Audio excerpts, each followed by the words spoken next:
Okay, balik tayo sa sa napakalaking problema. Kailan ba kailan tayo medyo may pagka old timer na tayo sa sa Oo.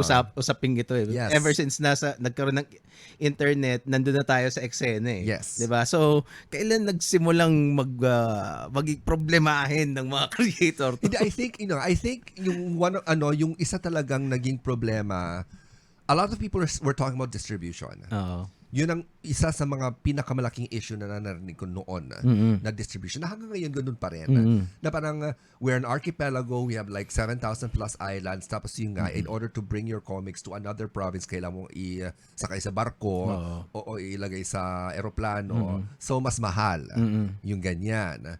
Ang take ko naman diyan, may distribution ko nga kung pangit naman ang gawa mo. Oo. Di ba? So parang I don't think it's kasi para sa akin medyo idealistic ako. Mm-mm. So parang iniisip ko, kung talagang maganda ang gawa mo, it will find a way. I mean, Yes. people will be interested enough and find a way to get it to where they are. Yeah, sabi nga ni Jerry, isang sinabi niya na nabasa ko na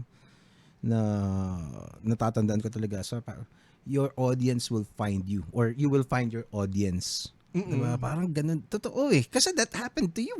Oo. Diba? Although I will refute yung sige. sinabi ni Jerry. Okay. Okay? Na yes, your audience will find you, pero kailangan meron kang umpisahan. Yes. You really have to make an extra effort to bring it somehow out there. It does not have to be wide distribution, but enough distribution na may taong makakita. Yon. Oh, there it is. Oo, diba? Kasi nandito ako sa gilid. Medyo i-ganan mo ng konti. Para. Okay, so I got, ayan. Okay, so I get it. Pasensya na sa audio. So yon. So, kailangan as a creator, you need to have some effort lang to bring it to at least yung enough people who will like your work. Kasi dun talaga mag-umpisang kumalat. And of course, this now brings to the other issue that we talked about kanina, Which is yung parang the free online platforms that are available right now, mula Webtoon, Webtoon, and then there's Tapas, and then locally you have PenLab, and then Goodlist, and other platforms. Yung mangyayari ngayon dyan is, dahil ang daming gumagawa ng comics, paano natin malalaman kung anong maganda? may dadagdag pala ako dun sa kasi I think we have solved the distribution. Kasi there's Shopee and Lazada. Yes, pretty much. Diba? So, that's content na lang talaga. Content kasi that solved a lot of things. It's cheap, it's efficient, it's almost worry-free. Diba? Yes. Pag naibigay mo dun sa courier, okay na yun eh. Yes. So, it's ngayon, hindi na problema yung distribution. Yes. Kasi hindi naman, di ba, sana kung malaking package yung yung papadala mo. Ngayon, it's Correct. just a little parcel. Oo, correct. Ang magiging problema lang as a creator kung halimbawa 10,000 ang nag-order sa'yo. Oo. It's a nice problem, pero good luck sa pagpapackage ng lahat ng Well, if you have 10,000, then probably a publisher will pick you up already. Definitely, Diba? definitely. Mga ganong klase. Yes. So, you can kumbaga pass that problem to Yes. someone else who's willing. Definitely. So I think yung Shopee and Lazada, si Roy Mercado, yung creator ng Ophir, Okay. his books are available. Independent yun, fully independent yun sa Shopee and Lazada. Oh, shout out sa kanya. Check niyo yun, Ophir. Paul Medina had been doing that kasi totally independent si Paul dun sa Okay. niya sa kasi bumili siya ang alam ko bumili siya ng sarili niyang printer. Wow, okay. So anyway baka hindi na ngayon. Ewan ko kung anong setup ngayon ni Paul, pero that was decades ago. So pretty much pwede mo solved na yung distribution. Yes. You can consider that, or would you not? Well, it's a different kind of distribution because, well, in the sense that it's not the same as naglalakad ka lang sa isang bookstore, nakita mo lang sa tabi, nagka-interest ka, ipipick up mo. Di ba yung ganon? Kasi that's the one advantage that people say that bookstores and newsstands have. Yung may dadaan lang and then may instant discovery. Yung hindi mo siya hinahanap, it just attracted your attention on the bookshelf. Ngayon, pero right now, when you're talking about Lazada and Shopee, I don't know parang I may be wrong by saying this, pero usually you would go to Lazada and Shopee because you already have something in mind. Sa bagay. Diba? You already have something in mind. Visibility ang problema. Oo, gano'n. You already have something in mind, or yung nga, yung parang, or maybe yung nga, yung someone just posted an ad sa Facebook, yung nga, the usual thing, may advertising na involved. But it's still different from the experience of walking in a mall, entering a bookstore, not really interested in anything, and then your book was discovered kasi maganda yung cover. Diba? Iba naman yun. So I think that's the one experience that ang nawala given our situation right now. And yun nga, and moving forward to what you said, because more people are now buying online, how much will that affect the performance of bookstores in the future when things normalize? So, at the end of right now kasi there's a lot of advantages that this modern times are available ngayon na very easily and handily compared to just 10 years, 5 years ago. Yes. So, lalo na nung mga early 2000s. Oh, wala definitely ano siya. Hindi madaming parang siguro feeling mo nung kung may feeling mo kung meron lang ganun sa Pilipinas, mundo during that time, magiging sikat ako. May mga tao siguro ganun. Yeah. Pero ultimately kasi you need a good product. Oh, definitely. You need a good product. Itong isang naalala ko parate. The only paano ba yung pagka-word? I may be botching it, pero ang kaisa-isang reliable na indicator na maganda yung produkto mo is pag may bumalik ka na kliyente na, or let's say kahit anong produkto mo, let's say bakery. Okay, so you can apply that to comics, di ba? So kung kinabukasan, yung bumili sa'yo ng, kunyari, pandesal, sa'yo ulit bumili, tapos pabalik-balik siya sa'yo, indicator yun na masarap, gusto niya yung produkto mo. Yes. Kasi pwede naman siya bumili sa iba. Yes. Diba? At ang isa pa is, if they return as customers, or they recommend you, maghahanap sila ng tropa dun sa ay masarap pandesal ba dun kina Carlo, may Totoo yan. masarap yun. So yun lang dalawa ang pinaka reliable na basehan. Yung mga reviews ng mga friends mo sa tol, be honest. Be honest, kaya ko yan, di ba? Di ba? Parang kaya ko yan. Sabihin mo talaga kung pangit, hindi ako magagalit. Hindi siya, it means nothing. Yung critic reviews, kahit kung sino pang acclaimed critic ang mag-ano yan, it's hindi siya ang pinaka, kasi hindi naman siya bumili eh. Diba? Walang sales na nangyari na dahil nagsulat na feature ka sa magazine or sa TV. Ang progress is somebody bought what you're selling. Yes. So yun. Ayun. And from that, doon ngayon lumalabas ang isa namang panibagong concern is yung idea ng yung pagdi-disseminate ng information. 'Di ba? Yung kumbaga kung may lumabas sa produkto, katulad ng sinabi mo, either kung nagustuhan mo, i-recommenda mo. Pag-uusapan. Yung ganyan. Ilan ba sa mga Pilipino or nasa kultura ba natin ang pag-usapan ang isang gawa na gustong-gusto natin? Most probably, kapag foreign yan, yon, ipopost ka agad yan sa Facebook, yung ganyan. I watched Arcane. Watch it, ang galing. Best animation ever, ganyan.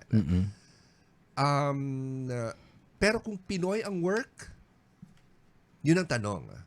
Do our people have that same kind of excitement to share about Filipino work? I think meron naman kasi let's check what's the most popular comics right now na Pilipino, I think the most popular is Tarantadong Kalbo. Okay. 'Di ba? Parang if you check every time na post siya, Oo. tens of thousands of comments, Yes. likes, may mga share siya, 'di ba? Oo. So, well, given that it's politically driven kasi, 'di ba? Yeah. At saka passionate yung mga tao. Pero you can see the quality na gawa niya. Oo. 'Di ba? Kasi may mga iba namang gumagawa ng politically charged na Oo. comics pero doesn't have the same success Oo. as Tarantadong Kalbo, 'di ba? So that's one. I think nung lumabas yung 13 anime, meron ding excitement. Although hindi masyadong na-sustain, 'di ba? Oo. Parang ilang siguro mga 2 weeks. Oo, pero that's an animation. Oo. 'Di ba? Animation siya. Sa bagay, no? Napag-usapan lang siya dahil naging animation. Sa bagay. Hindi dahil sa core comics itself. Yeah. 'Di ba? So that's where we're coming from. Kailangan ba talaga ng isang Netflix para pag-usapan ka? Kailangan mo ba ng and the other thing, going back to Tarantadong Kalbo, nandiyan din yung idea na yes, his work gets shared, but is his work being talked about? But Magkaiba yun eh. sa bagay. Magkaiba yun. So, like, halimbawa, what's the best example? It's like a meme. Di ba? Nag-share tayo ng meme all the time. Ganyan. Pero in terms of significance, explaining what's behind it. Of course, yung Tarantado Kalbo, nung lumabas yung Tumindig, nagkaroon lang ng dami-daming mga articles about that, yung ganyan. And because it was a monumental thing. Pero on a daily basis, when you go to a website on American comics, nandyan yung, in issue number ganyan, mag-out si Superman. Ganyan. Yung ganun kaliit and arguably, parang, parang it's like a fictional character na may ginawang balita. Yeah. Tapos sinishare ng mga tao. Diba? As the art form, 'di ba? Oo, as the art form, ganyan. Yeah. Dito sa atin, ginagawa ba natin yon? Well, I suppose pwede rin namang I think pwedeng mang i-consider na art na you're sharing the art form doon sa case ni Tarantadong Kalbo. Kasi the fact that you shared it shows that his art was successful. Kumbaga successful siya para iparating kung ano yung gusto niyang sabihin. 'Di ba? So, it is a triumph for his artwork. True. Kasi pwede ka naman kasing gumawa na hindi maganda yung you're not as skilled, 'di ba? And then hindi kumbaga your message falls flat. Yes. But the fact that the message gets kumbaga para communicated strongly through the comics is kumbaga parang testament to the art form. Oo. Well, siguro on another level, kasi what I'm talking about is documentation. So like for example, when John Zamar interviewed a whole bunch of comic book creators for yung YouTube channel niya. So ang dami-dami na noon. Manood kayo nun. 'Di ba? So but then those are videos. They are not transcribed. There is no documentation of them. 'Di ba? Parang wouldn't it be nice if someone actually made a transcription, created articles, made a book, something that has longevity. Yung ganyan, something that can be placed in libraries for, yung ganon. So it's that kind of being talked about. It's that kind of yung it's not just a share na pwede mong gawin one day and then after that yung mawawala na in the bowels of the internet. Something that's concrete na tatagal. So yun ang if people can review movies sa mga news portals, 'di ba? There are movie reviews, people review albums, people review TV shows. Where are the reviews for our comics? By these news portals. Yung Yeah. ganon. Or at least by word of mouth. Kasi right now, parang Exactly, oo. you can, I can still talk fondly about Wasted. Yeah. Diba? Parang, Oo. or talk fondly about certain Pugad Baboy strips. Yes. 'Di ba? May naalala ko, 'di ba? Yes. Yun, ganito yung ginawa. Oo. And that's prevalent dun sa Pugad Baboy page. May mga may nangyari, biglang i-share nila yung strip Oo. na pwedeng i-relate to that event. Oo. 'Di ba? Right now, well, I suppose si Tarantadong Kalbo kasi had been nag-boom siya mga may 2 years na ba? Wala. I think for the past 2 years. Oo, mga ganun, Oo. 'di ba? Ang Oo. before him, ang popular was sino yan? Si Eddie Comics. Putya, Eddie Comics. Si pangalan.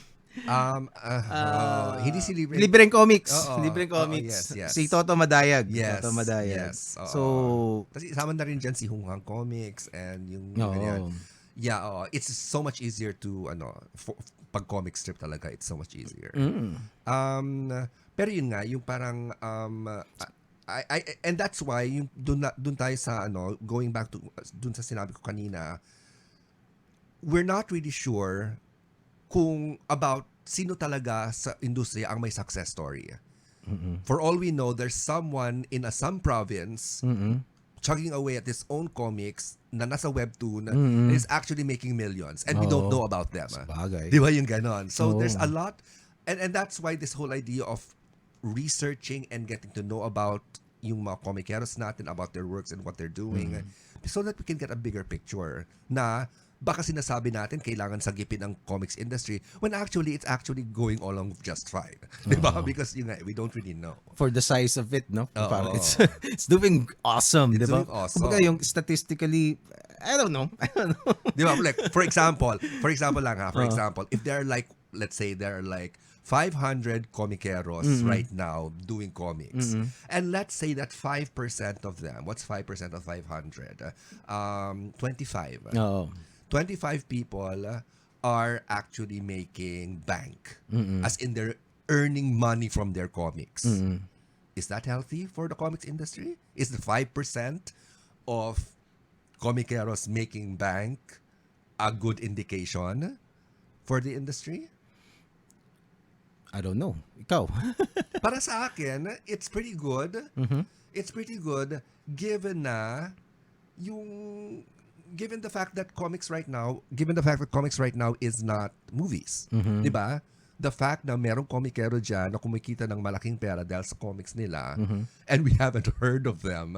Parang it should give people some hope. It should give creators some hope na you don't need to be quote-unquote super popular to earn from your comics.